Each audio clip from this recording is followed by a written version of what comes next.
하나님의 말씀 히브리서입니다. 히브리서 11장 27절 말씀입니다.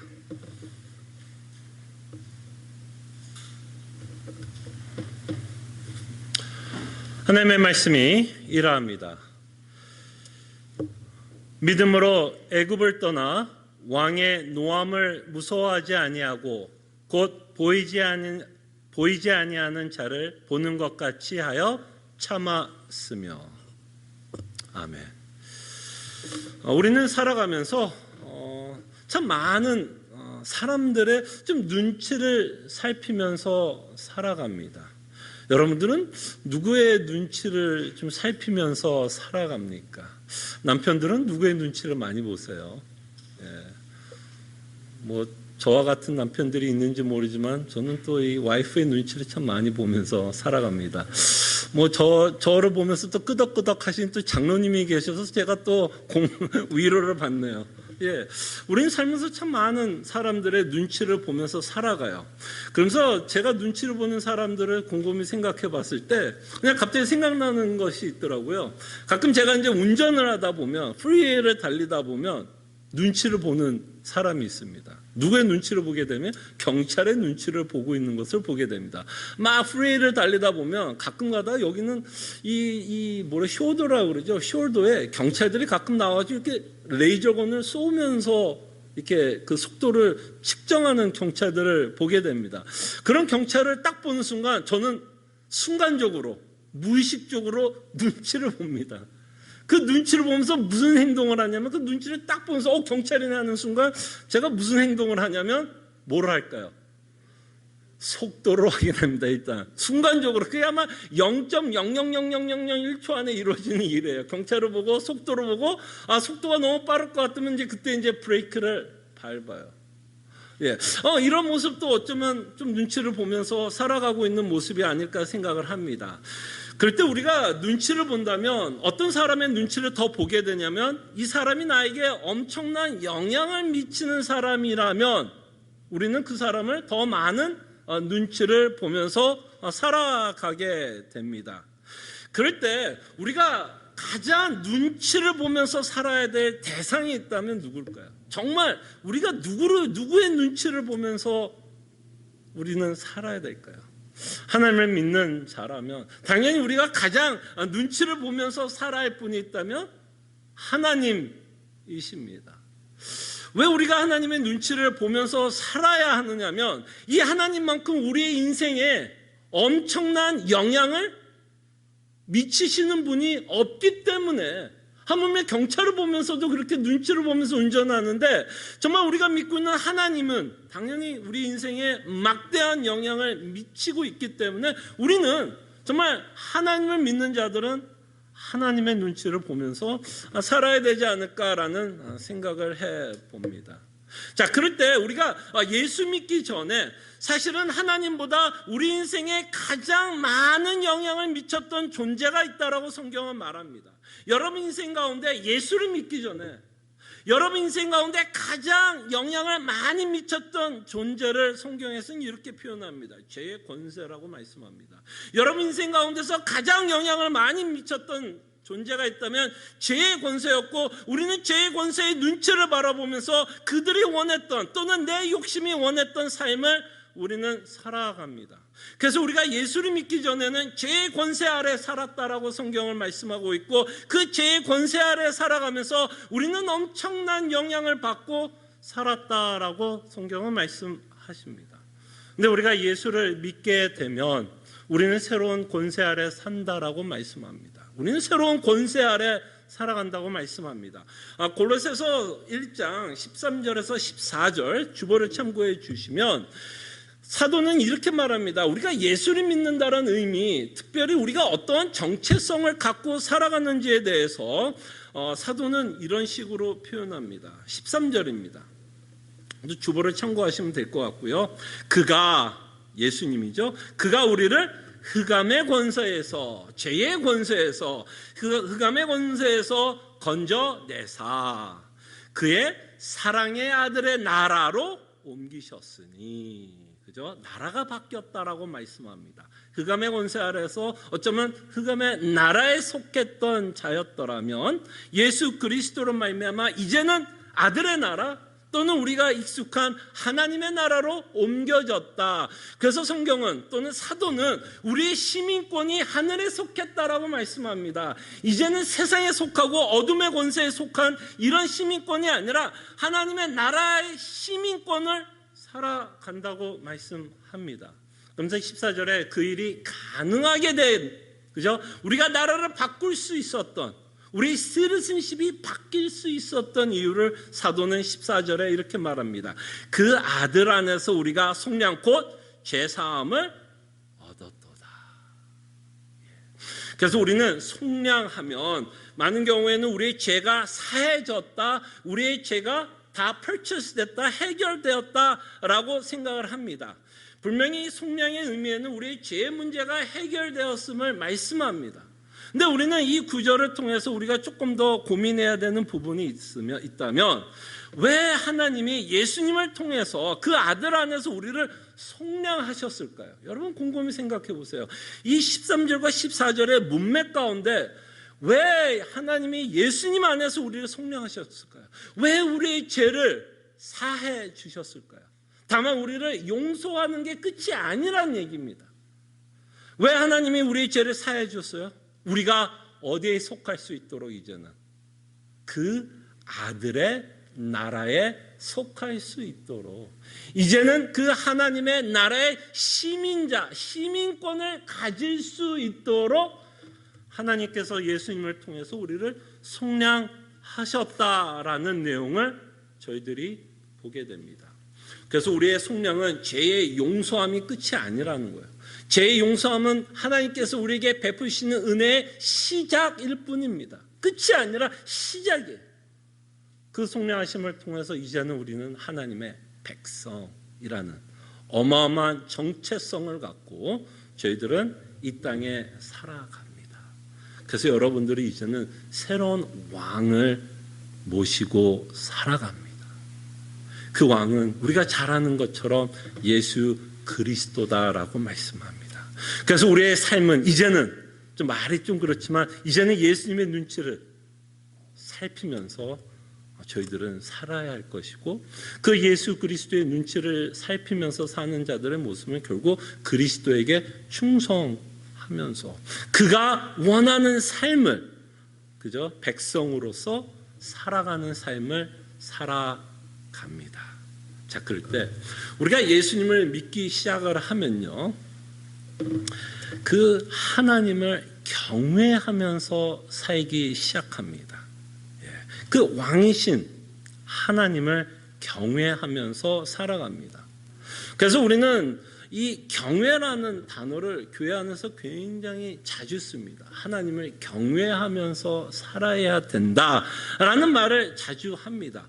근데 저희들이 좀 신앙생활을 하다 보면 우리가 좀 자주 쓰고 익숙한 단어이지만 그 단어가 좀 명확하게 어떤 의미를 갖고 있는지를 좀 명확하지 이해 못하고 좀 쓸 때가 많은 것 같아요. 그 중에 하나의 단어가 좀 경외라는 단어가 아닐까 싶습니다. 그때 성경은 이 경외에 대해서 좀 쉽게 이렇게 우리에게 말씀합니다. 우리가 하나님을 경외하면서 살아야 된다. 새로운 왕이신 예수님을 경외하면서 살아야 된다라는 의미를 시편 기자는 이렇게 말씀합니다. 2장 2편이죠. 11절 또 주보를 참고하시면 됩니다. 하나님을 경외한다라는 의미는 바로 이런 의미를 갖고 있다라고 시편 기자는 말씀하십니다. 하나님의 말씀이 이러합니다. 여호와를 경외함으로. 그랬을 때 경외한다는 의미가 뭐예요? 섬기고 떨며 즐거워할지어다. 이러면 좀 더 명확하지 않으세요? 경외라는 의미가 결국 뭐예요? 하나님을 향한 거룩한 떨림. 좀 다르게 표현한다면 거룩한 두려움. 그게 바로 경외함. 그 하나님을 바라보면서 그를 향한 어떤 거룩한 떨림, 거룩한 두려움, 그걸 경외라고 표현하고, 또 경외가 두려움으로 끝나는 것이 아니라 여호와를 향한 또 어떤 마음? 즐거워하는 마음. 즐거워할 할지어다.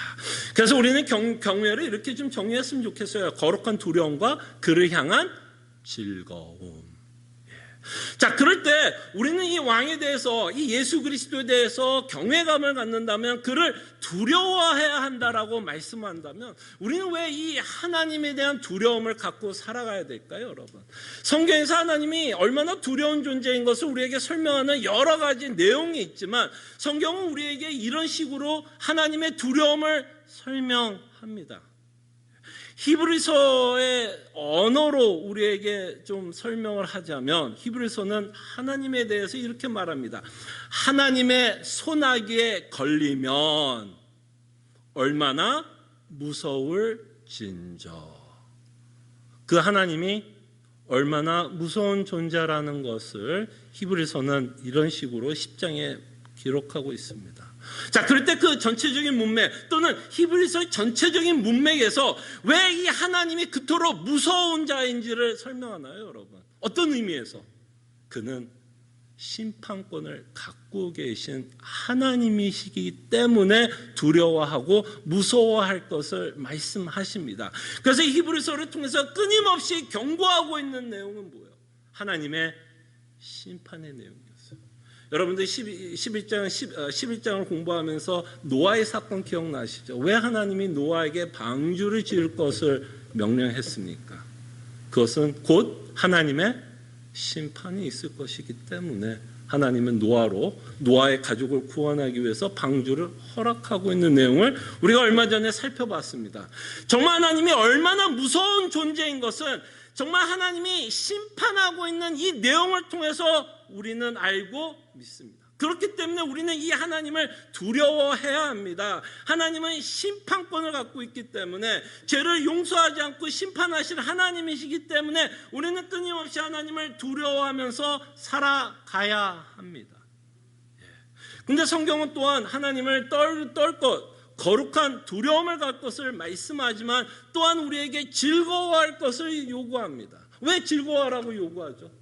분명히 하나님은 심판권을 갖고 있고 모든 죄인들을 심판할 것을 말씀하고 있음에도 불구하고 왜 성도들에게, 하나님의 백성들에게, 하나님의 자녀들에게 이 하나님을 또한 즐거워하라라고 말씀합니까?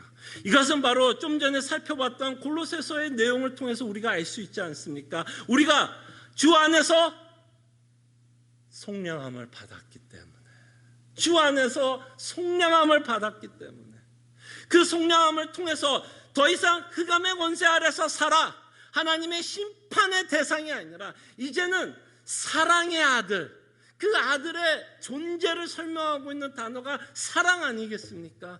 그 사랑을 우리는 어디에서 발견하게 되냐면 그 십자가에서 발견하게 됩니다. 그 십자가를 통해서 우리는 하나님의 사랑을 확증했다라고 사도 바울은 우리에게 외치십니다. 그래서 우리는 그 십자가를 통한 하나님의 사랑, 그 아들이 얼마나 우리를 사랑하고 있고 하나님이 우리를 얼마나 사랑하고 있으며 그 십자가로 인한 속량하심으로 말미암아 이제는 우리가 하나님의 나라의 백성으로 살아가고 있다라는 것 때문에 우리는 여호와를 보면서 또한 즐거워합니다. 근데 이 논리를 여러분 곰곰이 생각해 보면 이 두 가지 논리는 뭔가 이 자석에서 말하면 꼭 N극과 N극 같지 않으세요? 두려움과 즐거움, 뭔가 모순되는 것 같지 않아요? N극과 N극, S극과 S극은 어때요? 서로 밀쳐내는 것 같잖아요. 뭔가 논리적으로 안 맞는 것 같죠? 그러나 성경은 우리가 십자가를 이해하면, 정말 십자가를 믿을 수 있다면 이 논리가 그렇게 어색하지 않습니다. 십자가에서 나타난 하나님의 속성이 어떻게 나타납니까? 하나님의 거룩하심이 어떻게 나타나요? 죄를 심판하고 있는 하나님의 거룩함을 보지 않습니까? 아들을 심판하고 있는 아버지의 거룩하심을 보지 않습니까? 그러나 그 십자가에서는 하나님의 거룩하심뿐만 아니라 그가 얼마나 우리를 사랑하고 있는지에 대한 속성도 나타납니다. 그래서 우리가 십자가를 믿을 때 이 논리가 전혀 어색하지 않아요. 두려움과 즐거움이 우리는 어때요? 공존하면서 하나님을 믿게 됩니다. 그래서 이 내용이 하나님을 경외하는 모습, 하나님을 두려워하고 하나님을 무서워하면서 살아가고 있는 모습을 우리는 잠깐 살펴봤습니다. 제가 왜 이 경외에 대해서 말씀하고 있냐면 이 경외하심으로 살아갔던 한 인물을 오늘 본문을 통해서 소개하고 있기 때문입니다. 우리가 잘 아는 모세의 인생을 통해서 다시 한번 성경에서 말씀하고 있는 하나님을 경외하면서 살아가는 모습이 실질적으로 어떤 모습으로 나타나는지에 대해서 오늘 여러분들과 생각해 보고 싶어서 먼저 성경에서 말씀하고 있는 경외에 대해서 여러분들과 함께 좀 생각을 해 봤습니다. 자, 오늘 본문은 여러분들이 굉장히 잘 아는 그죠? 출애굽기의 스토리고 모세의 일생에서 가장 중요한 순간 스토리를 담고 있습니다. 이 세상을 창조한 만왕의 왕이신 하나님께서 드디어 모세에게 명령을 합니다. 어떤 명령을 하죠? 이제는 때가 되었다. 어떤 때예요? 어떤 때죠? 하나님이 누구에게 약속한? 아브라함에게 약속한 그 400년의 기일이 찼고 그 400년의 기일이 차서 이제는 하나님이 이 모세를 들어서 자신의 백성인 이스라엘 민족을 애굽에서 해방시키고 그죠? 하나님이 약속한 대로 요셉이 원했고 야곱이 원했던 그때 어디 뭐예요? 가나안 본향으로 돌아가는 때가 이제 왔습니다. 그래서 하나님은 모세를 들어서 이스라엘 민족을 이제 애굽으로부터 해방을 시켜서 본향인 가나안으로 인도하는 때가 왔고 그 명령을 모세에게 주었고 이제 모세는 그 일에 이제 순종하는 모습을 저희들이 보게 됩니다. 근데 여기에는 어마어마한 문제가 있습니다, 여러분. 우리가 스토리가 너무 좀 익숙해서 뭐 당연히 어떤 결과가 나온지 이미 알잖아요. 근데 여러분들이 모세라고 생각해 보세요. 여러분들이 모세라고 생각하고 지금 애굽에서 살고 있는 사람이라고 합시다. 여러분 이 당시에 애굽에서 가장 큰 재산이 있다면 이 당시에 나라의 큰 재산이면 어떤 것이 가장 큰 재산일까요? 뭐 이 당시 뭐 달러가 있었던 것도 아니고 무슨 석유 제품을 사용했던 시대가 아니기 때문에 뭐 원유도 이런 재산이 아니겠죠. 이 당시 애굽에게 있었던 이 나라가 최고의 부강한 나라였고 강대국이었다면 이 나라가 갖고 있는 최고의 재산이 뭘까요? 그것은 노동력입니다. 노동력. 노동력 이퀄 뭐예요? 그 나라의 재산이요? 그 나라의 힘이요? 그 나라의 국력입니다. 그죠? 그럴 때 이 애굽에게 있어서 그들에게 있었던 가장 큰 재산 중에 노동력 가운데 민족이 있었다면 어떤 민족이었어요? 이스라엘 민족이었습니다.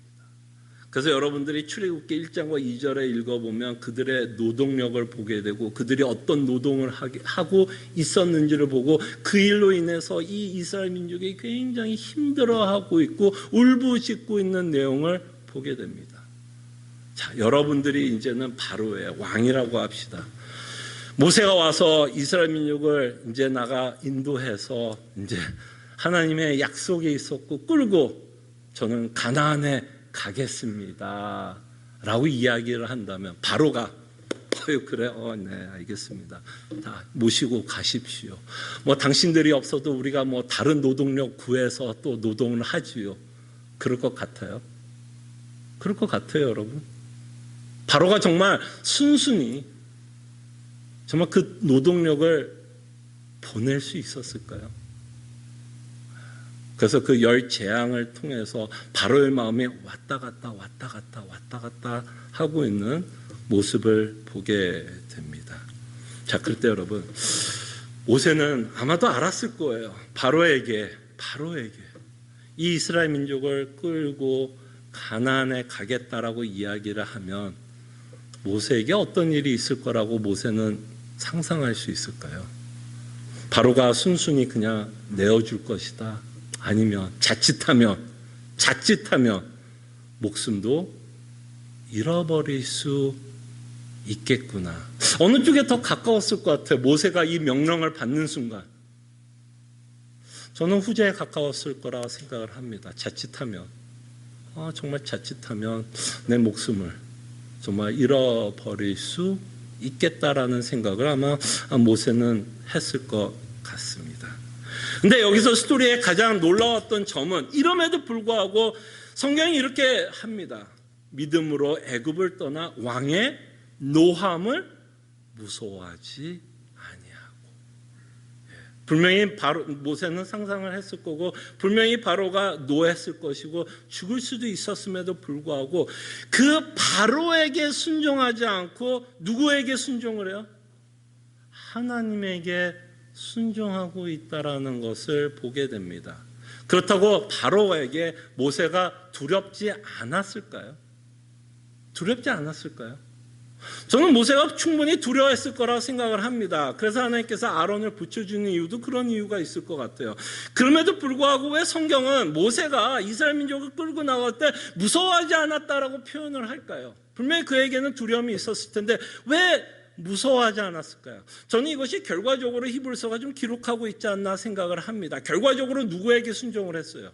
두려움 가운데서도 그는 하나님께 순종하면서 이스라엘 민족을 끌고 나가고 있는 모습을 히브리서에서는 이렇게 기록한다고 생각이 듭니다. 모세가 두려워하지 않고 두려움이 있음에도 불구하고 바로에게 순종하지 않고 하나님께 순종하며 나갔다라는 내용을 기록하고 있다라고 생각을 해봅니다. 그럴 때 우리는 질문을 하게 됩니다. 모세가 바로를 두려워하지 않고 나갈 수 있었던 이유가 뭘까요? 좀 다르게 좀 질문을 해보자면 모세가 바로를 순종하지 않고 하나님을 순종할 수 있었던 이유가 무엇일까요? 뭘까요, 여러분? 무엇이 모세로 하여금 하나님을 순종하며 살아가게 했는지를 저희들이 좀 생각을 해봤으면 합니다. 그럴 때 우리가 히브리서의 전체적인 맥락을 보면 여러분 히브리서는 이런 내용을 갖고 있죠. 이들은 핍박을 받고 있었던 때였습니다. 그죠? 그래서 이들은 배도를 하고 싶은 어마어마한 유혹을 받고 있었어요. 그래서 그들은 언제나 유혹을 받습니다. 누구를 선택해야 될지. 로마의 창칼 앞에서 하나님을 부인하고 예수님을 부인할지, 아니면 로마의 창칼 앞에서 꾸준히 그 창칼에 두려움은 있지만 여전히 예수 그리스도를 믿으며 순종을 해야 할지, 이들은 끊임없는 그런 기로에 서 있었습니다.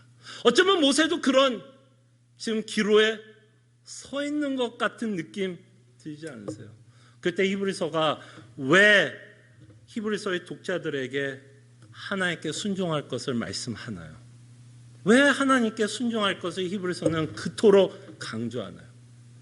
아까 말씀한 것처럼 누가 더 무서운지를 생각해 보라는 거예요. 로마의 창칼이 무서운지 아니면 하나님이 무서운지. 자, 그럴 때 로마의 창칼이 할 수 있는 건 뭘까요? 여러분, 로마의 창칼이 이 히브리서의 독자, 정말 배도하려고 하고 유혹을 받고 있는 자들에게 로마의 창칼이 할 수 있는 유일한 방법은 뭐예요? 유일한 해침? 해함은 뭐예요? 죽이는 것밖에 없어요. 육체적으로 죽이는 것밖에 없어요. 이거는 제가 너무 좀 라이트하게 이야기하는 것 같아서 좀 이상하게 들릴 수 있지만 로마의 창칼은 죽이는 것밖에 없어요. 그냥 이 땅에서 죽는 것으로 끝나요. 창칼은. 근데 하나님께 대적하면, 하나님을 부인하면, 예수님을 부인하면, 그가 믿었던 복음을 부인하면 이 땅에서는 편안하게 살지는 모르죠. 그죠? 더 이상 핍박은 없을 거니까. 그죠? 그러나 누가 기다린다는 거야? 영원한 심판권을 갖고 계신 하나님이 기다리고 있다는 거야. 그래서 아까 말씀한 것처럼 그 하나님의 손아귀에 잡히면 얼마나 무서울진저를 생각해 보라는 것이 히브리서의 논조라면, 모세가 바로 앞에서 또는 하나님 앞에서 바로에게 순종하지 않고 하나님께 순종할 수 있었던 이유가 있다면 무엇이었을까요? 그는 하나님을 더 두려워했습니다. 왜? 바로가 할 수 있는 일은 뭐예요? 그 자리에서 죽이는 것밖에 없어요. 육체적으로 죽이는 것밖에 없어요. 그러나 이 하나님을 부인하고, 그죠? 하나님의 뜻대로 살지 못했을 때는 그 모세에게는 영원한 consequence, 영원한 대가를 치러야 된다는 것을 모세는 믿었을 것입니다. 그렇기 때문에 모세는 그 순간에 끊임없이 바로를 두려워하는 것이 아니라 하나님을 두려워하면서 살았고, 그 하나님을 두려워했던 그 마음은, 그 믿음은 그로 하여금 하나님께 순종하면서 이스라엘 민족을 끌고 애굽으로 가게 했다라는 것을 저희들이 보게 됩니다. 자, 그랬을 때 우리가 하나님께 순종하는 이유가 있다면 하나님이 경외하기 때문입니다. 하나님을 두려워하기 때문입니다. 아까 말씀드린 것처럼 누가 우리 인생에서 최고로 영향을 미치는지를 생각해 봤을 때 하나님만큼 우리 인생에 영향을 미치시는 분은 없다라는 거죠. 이것을 믿는다면 우리는 정말 두려움으로 하나님의 뜻 가운데 살아야 할 것을 성경은 말씀합니다. 그러나 성경은 우리가 하나님께 순종해야 되는 이유가 다만 이런 심판주 하나님이기 때문에 두려움으로만 순종할 것을 요구하지는 않습니다. 이것과 함께 성경은 똑같이 균형 있게 예수님의 은혜를 강조합니다. 그래서 골로새서의 내용을 여러분 기억해 주십시오.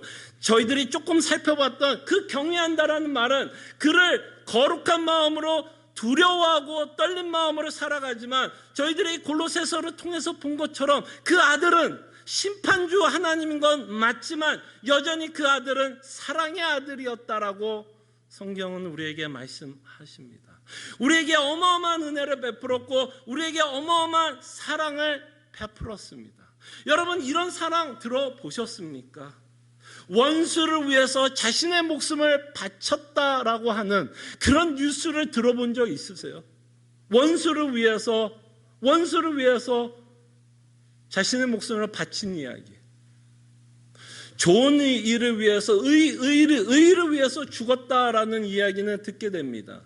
여러분, 옛날에 우리나라에 있을 때 민주대항전 있을 때 여러분 정말 대학생들 정말 우리나라의 민주주의를 위해서 자신의 목숨까지 던졌던 역사의 사건들을 여러분 기억합니다. 그런 어쩌면 사람들이 보는 의로운 일을 위해서 자신의 목숨을 바치는 일은 있습니다.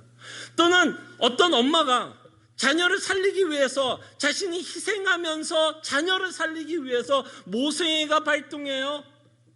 자녀를 위해서 죽는 엄마 이야기도 가끔은 듣습니다. 근데 원수를 위해서 듣는다는 이야기는 참 듣기 힘듭니다. 여러분 가운데 이런 자녀가 이렇게 나온다면 여러분 어떻게 하시겠습니까? 어느 여러분들이 자랐던 자녀가 어느 날 여러분들이 찾아가서 엄마, 아빠, 나 신장을 도네이션 하려고 그래. 자, 신장이 2개니까 하나는 도네이션 해도 살 수는 있어요. 그죠? 근데 여러분 자녀가 와서 내가 신장을 하나 떼서 어떤 사람에게 도네이션해서 그 사람을 좀 살리겠다라고 말씀을 한다고 합시다. 그러면 여러분 가슴이 어때요? 무슨 소리예요 갑자기. 그래서 오케이, 그럼 너가 누구를 이 신장을 주려고 해라고 물어봤을 때 그 자녀가, 아들이 지금 감옥에서 살인 미수로 지금 잡혀 있는데 그 살인자를 위해서 내가 신장을 하나 떼주려고 해. 여기 계시는 부모님 가운데 누구 하나 야, 정말 너 대박. 그거를 정말 오케이 하실 부모님 있으세요? 아니면 야, 너 진짜 이제 미쳤구나, 무슨 말도 안 되는 소리를 하냐, 어떻게 죄인을 위해서 네 신장을 바칠 수 있냐라고 말을 하겠습니다. 어느 쪽에 더 가까울 것 같아요? 후자 쪽 아닌가요?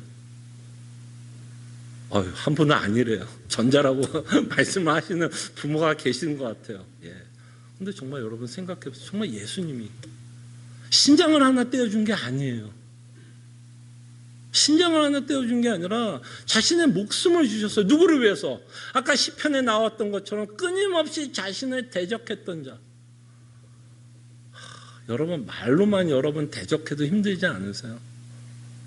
여러분 누가 여러분들에게 상처만 줘도 싫은 소리 하도 그 사람하고 말 섞고 싶어요? 섞고 싶지 않아요?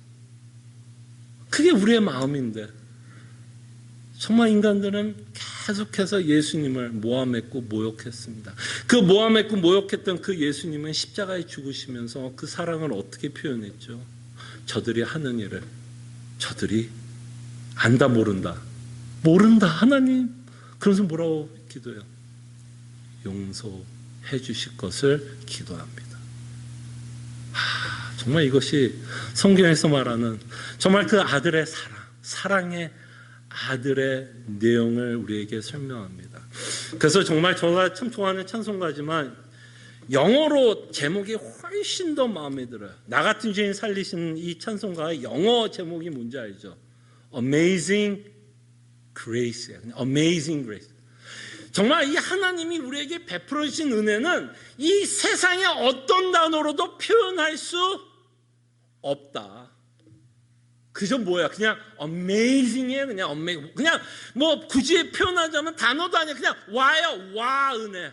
그냥 와 은혜. 이렇게 이 아마 찬송가의 제목을 지어야 되지 않을까 싶어요. 정말 그 사랑을 우리는 받았습니다. 그래서 성경은 이런 사랑을 받았기 때문에 이 사랑에 맞는, 이 은혜에 맞는 삶을 하나님이 요구하십니다. 그리고 그 사랑을 맛본 자들은요, 그 사랑에 순종하고픈 마음을 갖고 살아갑니다.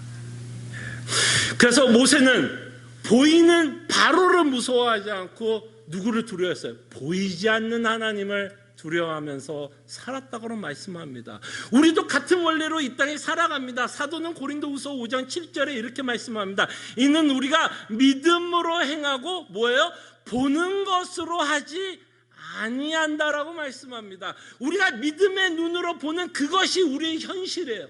우리가 바라보는 세상이 우리의 현실이 아니라 우리가 보는 믿음의 현실로 보는 그 하나님, 만왕의 예수 그리스도, 믿음으로 확인되는 그 예수님이 우리의 진정한 왕이고 그 믿음으로 확인되는 그 예수 그리스도에게 우리는 끊임없이 경외하며 순종하며 살아야 할 것을 성경은 우리에게 말씀하십니다.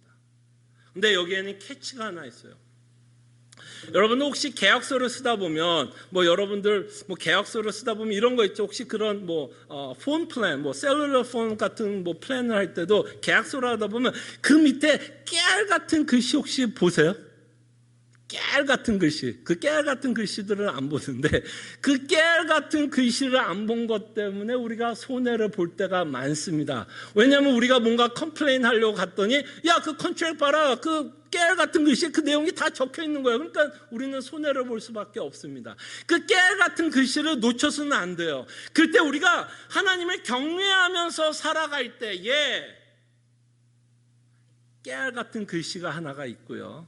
우리가 좀 무시하고 그냥 이렇게 무시하고 싶은 내용이 있습니다. 그것은 뭐냐면 하나님을 믿고 살아갈 때 우리는 대가를 치르면서 살아야 된다라는 것을 기억해 주시기를 바랍니다. 다시 한번 모세의 인생을 여러분 생각해 보시기를 바랍니다. 사실 모세는 하나님께 순종하기 때문에 하셨기 때문에 사실은 그가 갖고 있는 모든 것을 잃어버렸어요. 그래서 지난주에 살펴본 것처럼 금은 보화보다 그리스도와 함께 수모를 당하는 걸 더 좋아하면서 살았다라고 말씀합니다. 금은 보화를 버려야 되는 상황이 되었어요.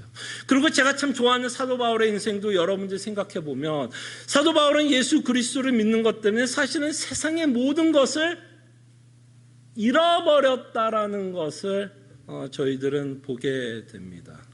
자, 그럴 때 여기서 오늘 읽었던 구절에서 깨알 같은 글씨가 혹시 보이세요? 깨알 같은 글씨, 짧은 글이지만 깨알 같은 글씨가 하나 담겨져 있습니다. 믿음으로 애굽을 떠나 왕의 노함을 무서워하지 아니하고 곧 보이지 않는 자를 보는 것 같이 하여 참았으며. 제가 말씀드리고 싶은 깨알 글씨입니다. 굉장히 작은 글자로 써 있는 프린트아웃 되어 있는 프린트라고 생각들어요. 참았으면. 그러니까 모세 인생은 뭐야? 하나님께 순종함으로써 어떤 인생을 살았다?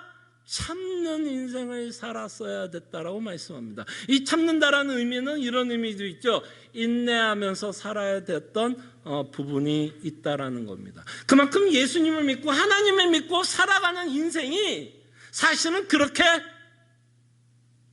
뒤에서 이러네요. 이 말이 뭘까요? 이러면 쉽지 않다라는 말입니다. 쉽지 않다라는 말이에요. 모세 인생을 통해서도 보게 되고 사실은 예수님의 인생을 통해서도 우리는 그것을 충분히 보게 됩니다.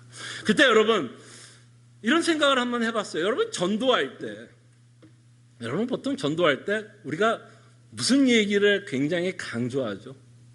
우리가 보통 전도할 때는 예수님 믿어서 복을 받는 이야기를 많이 강조하죠. 예수 믿어, 우리의 죄가 사함을 받았다, 속량함을 받았다. 예수님 믿으면 하나님이 우리 인생을 책임지시고 인도하신다. 예수님 믿으면 하나님의 나라의 백성이 된다.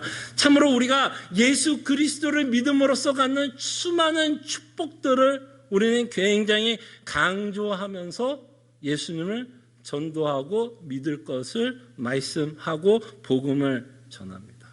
네, 여러분 전도하면서 이런 이야기를 해보신 적 있으세요? 네, 이런 축복도 받지만 어마어마한 축복도 받지만 이 땅에서의 삶은 자기를 부인해야 되고 십자가를 짊어지면서 살아야 한다라는 말은 우리가 아마 전도하면서 아마 쉐어하지 않는 꾹꾹 숨겨놨다가 이제 교회 생활 좀 어느 정도 하면 야 이제 그때 가서 야 예수 믿는 거 쉽지 않아. 근데 우리가 좀 그런 것 같아요. 우리가 예수님을 믿는다 그러면 좀 너무 이 땅에서 받는 또는 구원이 주는 기쁨만을 생각합니다. 근데 예수 믿는다는 건 그것만은 있지는 않아요. 적어도 이 땅에서 살아갈 때 그것만은 있지 않습니다. 천국에 들어가면 당연히 십자가를 짊어질 이유도 없고 자기를 부인할 이유도 없겠지만 이 땅의 타락한 세상에서 죄성을 갖고 살아가는 우리의 모습은 사실은 예수님을 믿어서 편안한 삶을 사는 게 아니라 오히려 이 땅에서 예수님을 믿는 모습은 참아야 하는 모습으로 더 많이 나타난다라고 성경은 말씀하십니다. 그래서 우리는 이 참아야 되는 인생을 살아야 됩니다. 그게 히브리서에서 끊임없이 말하고 싶은 내용 아니에요. 인내해야 되고 참아야 되고 견뎌야 한다는 것을 말씀하고 있다면 왜 제가 경외에 대해서 여러분들에게 말씀하는 줄 알아요? 왜 제가 처음에 여러분들에게 경외에 대해서 그토록 강조하고 싶었던 이유는 이 참는 삶을 살기 위해서는 성경에서 말씀하고 있는 경외라는 의미를 믿어야 된다는 거예요. 정말 여러분들은 참기 위해서 끊임없이 그 그리스도만을 붙잡고 살아가기 위해서는 하나님에 대한 거룩한 두려움을 갖고 있어야 그 하나님만 붙잡고 두려워하는 마음으로 그를 의지하면서 살아갑니다. 또한 그를 즐거워해야 아무리 힘든 상황 가운데서 뭐예요? 그를 놓지 않고 왜? 끊임없이 힘든 가운데서도 나에게 뭐를 주니까? 즐거움을 주기 때문에 그를 붙잡고 살아가게 됩니다.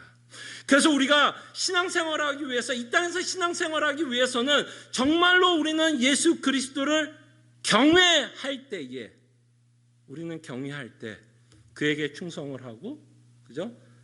참고 인내하면서 살아가게 됩니다. 예수를 믿고 편안한 삶을 저희들이 살 것을 기대한다면 저는 이렇게 좀 강한 단어를 쓰겠습니다. 이건 착각이라고 생각합니다. 편안은 아니에요. 근데 하나님이 우리에게 약속하는 거는 이거는 있어요. 편안은 아닌데 어떤 상황 가운데서 평안함을 주실 것을 약속하십니다. 편안과 평안은 달라요. 무슨 말인지 알죠? 니은과 이응 차이지만 의미는 다릅니다. 우리가 원하는 건 편안이겠죠. convenient. 편안이겠지만 하나님이 우리에게 약속한 건 어떤 상황 가운데서도 여전히 우리는 평안할 수 있음을 그 하나님을 경외할 때 평안할 수 있음을 우리에게 약속합니다. 그래서 우리는 하나님을 경외하기 때문에 그에게 충성을 하고 어떤 대가를 치르더라도 그가 원하는 순종의 삶을 살아가시는 성도님이 되시기를 소원합니다. 기도하죠. 첫 번째로 우리가 좀 기도하고 싶은 건 나는 진심으로 하나님을 경외하고 있습니까? 하나님을 정말 거룩히 두려워하고 있는지 그리고 또한 하나님을 즐거워하고 있는지 우리가 자신을 좀 점검하면서 기도했으면 좋겠고요. 우리가 하나님을 진심으로 경외하기 때문에 참아야 하는 일이 있고 그 참아야 하는 순간에 하나님을 경외하는 마음 때문에 어떤 대가도 치룰 것을 결심하면서 주만 바라보면서 살아갈 수 있는 성도가 될 수 있도록 저희들이 함께 기도했으면 합니다. 기도하죠.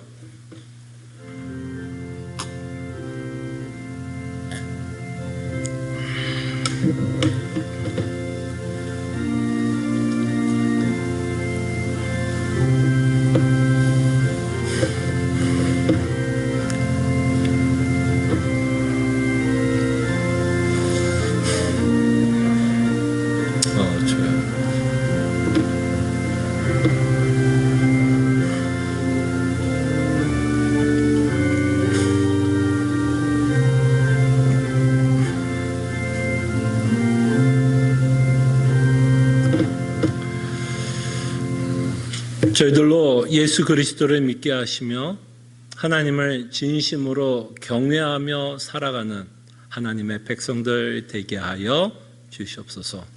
하나님을 경외하기 때문에 그가 우리에게 요구하는 삶을 살아가게 하여 주시고 그 일이 때로는 편안한 길이 아닐지라도 때로는 인내가 요구되고 때로는 희생과 손해가 요구되더라도 하나님을 경외하기 때문에 참으며 인내하며 살아가는 주의 백성들 되게 하여 주시옵소서.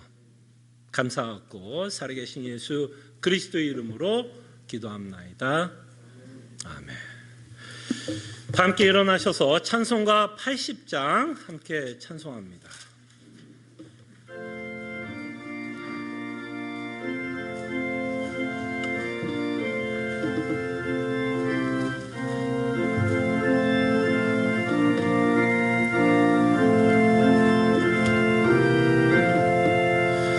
천지에 있는 이름 중 귀하고 높은 이름 주 나시기 전 지으신 구주의 이름 예수. 저 앞에 내가 엎드려 그 이름 찬송함은 내 귀에 들린 말씀 중 귀하신 이름 예수.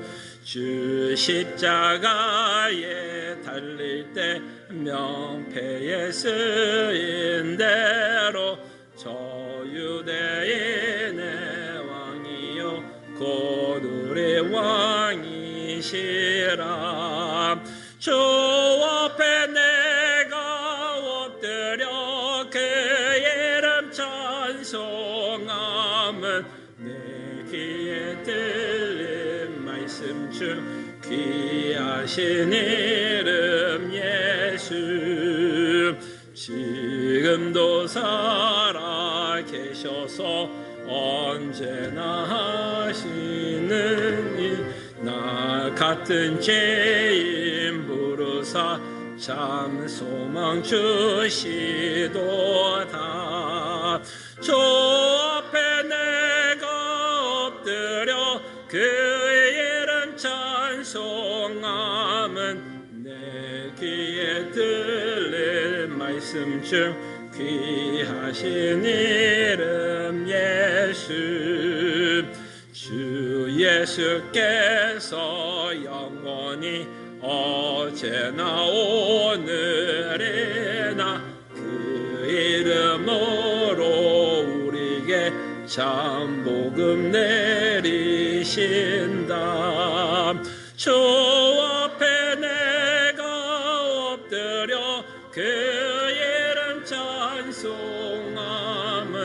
내 귀에 들린 말씀 중 귀하신 이름 예수. 아멘. 하나님의 백성들이여, 하나님이 주시는 축복의 말씀, 위로의 말씀 믿으시기를 바랍니다. 능히 너희를 보호하사 거침이 없게 하시고 너희로 그 영광 앞에 흠이 없이 기쁨으로 서게 하시리. 곧 우리 구주 홀로 하나이신 하나님께 우리 주 예수 그리스도로 말미암아 영광과 위엄과 권력과 권세가 영원전부터 이제와 영원토록 함께 있을지어다. 아멘. 주여 감사합니다. 주님 정말 감사합니다. 정말 하나님을 경외하면서 살아갈 때에 정말 주님을 두려워하고, 그러나 그 두려움에서 끝나는 것이 아니라 하나님을 즐거워하며 살아가는 주의 백성들 되게 하여 주시옵소서.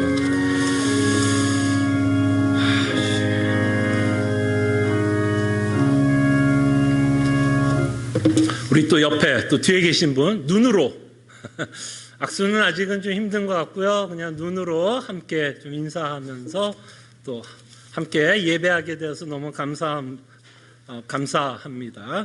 몇 가지 또 교회 소식 알려드립니다. 계속해서 저희가 수요 성경 공부 교회 관해서 저희들이 살펴보고 있고요.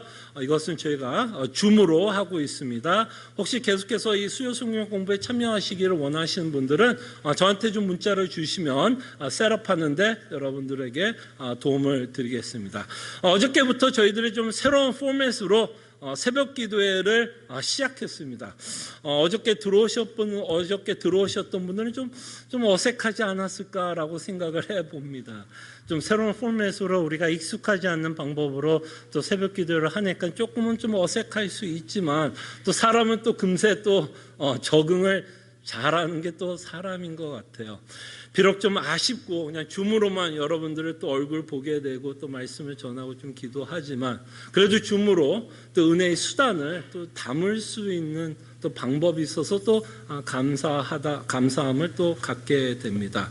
우리가 다 함께 또 대면해서 또 새벽 기도회를 할 수 있는 날을 또 소원하지만 그렇지 못하더라도 우리는 충분히 함께 또 기도할 수 있는 시간이 될 수 있을 거라 생각을 합니다.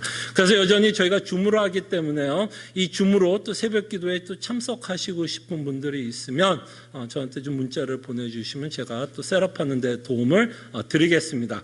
그리고 이 줌은 여러분들에게 문자를 제가 금요일 날 보내드릴게요. 새벽에 보내드리면 혹시 또 일을 나가셔야 되는 분들이 또 숙면을 하시는 분들이 계실 수도 있고, 그 카톡 소리에 또 혹시 방해가 될 수 있으니까 이 새벽 기도회를 위한 줌 그 방은 문자를 금요일 날, 아마 여러분들이 금요일 날 다 받아보셨을 거라고 생각하는데요. 그 금요일 날 곧 나온 대로 토요일 날 6시 20분 되면 그냥 같이 똑같은 방법으로 들어오시면 됩니다. 교육부 부장 송종훈 송도님 임명됐음을 여러분들에게 말씀드리고요. 계속해서 주일학교 여러분 기억해 주시고 기도해 주시면 감사하겠습니다. 감사합니다.